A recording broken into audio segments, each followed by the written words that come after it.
50 years ago. I was galvanized by his speeches. That's what made me think so very, very highly of Martin Luther King. I was in awe. I had a very difficult time even taking photographs. Then looking around and seeing the inspiration and the faith that people had and their hands in prayer. And I walked around and photographed this one black lady, and she had her hands up under her chin, and that look in her eyes and the face and that smile, it was just wonderful.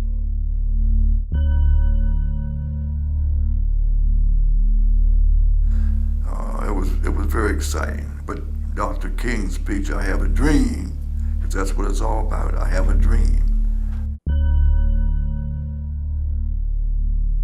The next time I photographed Martin Luther King, I was working for the Washington Post at that time, staff photographer. When I walked into the church, and the closer I got to the pulpit, I actually got palpitation of the heart. I was so excited. And when he raised his arm and the light cascaded up his arm right to his fingertips, I went click, and I captured on film my personal feelings of Martin Luther King. And that's my favorite. It will always be my favorite out of all the thousands I've taken.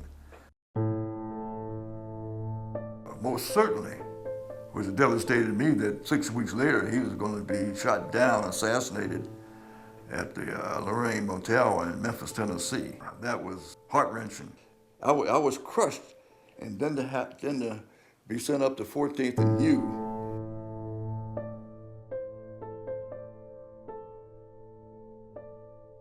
I photographed the first person looting a store right there at the corner of 14th and U.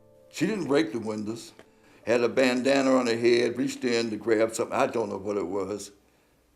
I had to fight the urge not to take the photograph. That caused tremendous pain. Here's a black female, and you just instantly, microseconds, you know why she's doing it. Her grandparents, her great-grandparents, what they've been through, and this is just all automatic. Like I say, in microseconds, do you take the photograph or don't you? But you're a news photographer, and most particularly since you're a black news photographer, oh yeah, you have to force yourself.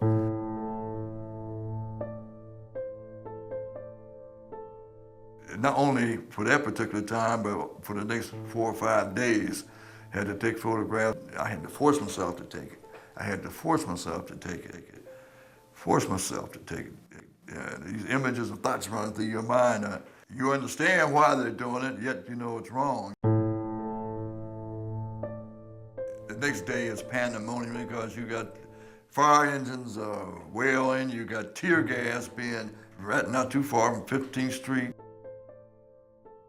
You had the cavalrymen there, photographed them at 14 with bayonets and still trying to overcome King's assassination. And the more you hear about it and who did it and so forth, the more angry you get. It's not frustration anymore, it's after his death. That was a shockwave. That was a shockwave. That's like setting off the atomic bomb. That was a terrible thing and a terrible loss. One of the great men of the 20th century. And as time passes by, some of these pictures I've seen that I have forgotten long ago that I've taken, I still have every now and then the images pop up in my mind, but to just see them again, and then you feel fortunate you got some important photographs.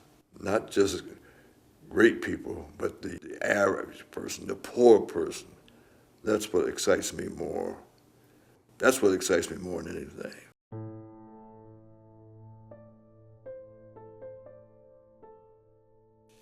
Sad, but still hopeful. I'll always be hopeful, and I'll always keep the faith regardless. Something I can't help. We've come a long way, mighty long way, and we still have a ways to go. But with Dr. Martin Luther King, I have a dream. Let's hope that his dream will eventually come to fruition. A lot of it has, and hope it continues on that upward path.